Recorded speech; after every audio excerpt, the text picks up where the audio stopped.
A fired SAPD officer denies he gave a feces sandwich to a homeless person. Authorities arrest Uresti co-defendant Gary Cain. And feds claim an exemption from the bureaucratic bungling that resulted in the worst mass shooting in Texas history. This is your Express Briefing podcast for Friday, November 9th. Subscribe to this and other free content at expressnews.com/podcasts. And get each day's top news and sports headlines delivered to your inbox at expressnews.com/newsletters. A former San Antonio police officer accused of providing a feces sandwich to a homeless man says his actions were misconstrued and he never intended to harm the man.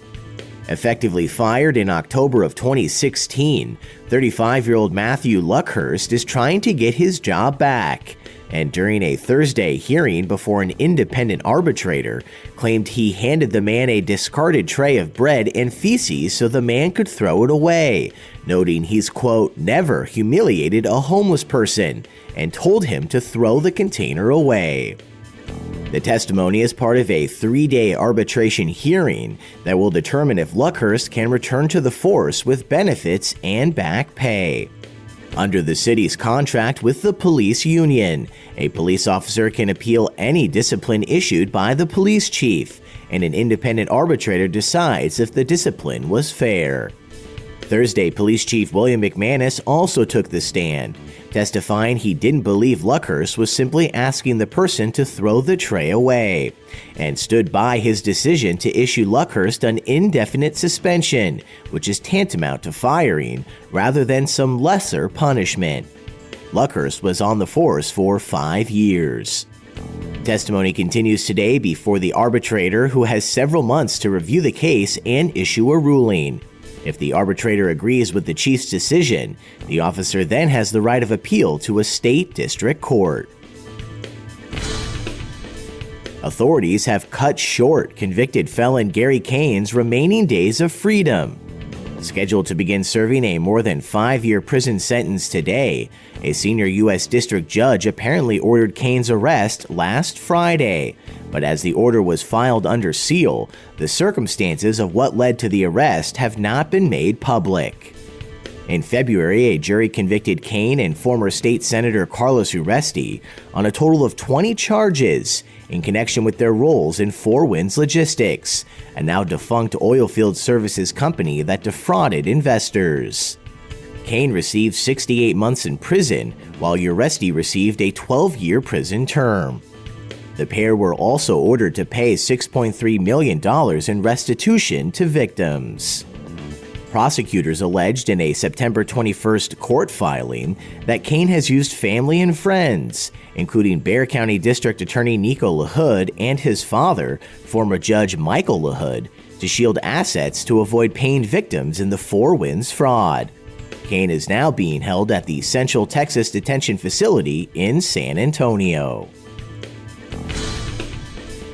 And the government has filed a motion seeking to dismiss lawsuits filed against the Air Force by victims of the Sutherland Springs massacre, claiming a law meant to prevent gun violence also shields federal employees who mess up. At least 5 lawsuits, which have been consolidated in federal court in San Antonio, claim the Air Force should be liable for failing to report shooter Devin Patrick Kelly's domestic violence conviction to an FBI database. Kelly had a history of behavioral problems and was kicked out of the military branch in 2014 after serving a year in the brig. Time behind bars that was part of a plea deal in 2012 for a domestic violence incident where he beat his wife and fractured his stepson's skull. But lawsuits citing the 25-year-old Brady Handgun Violence Prevention Act say his conviction never appeared on the National Criminal Information Center database, which would have prevented him from legally purchasing firearms between 2012 and 2014, including an AR-556 rifle he bought in April of 2016 that he used to kill 26 worshipers and injure more than 20 at First Baptist Church in Sutherland Springs on November 5, 2017.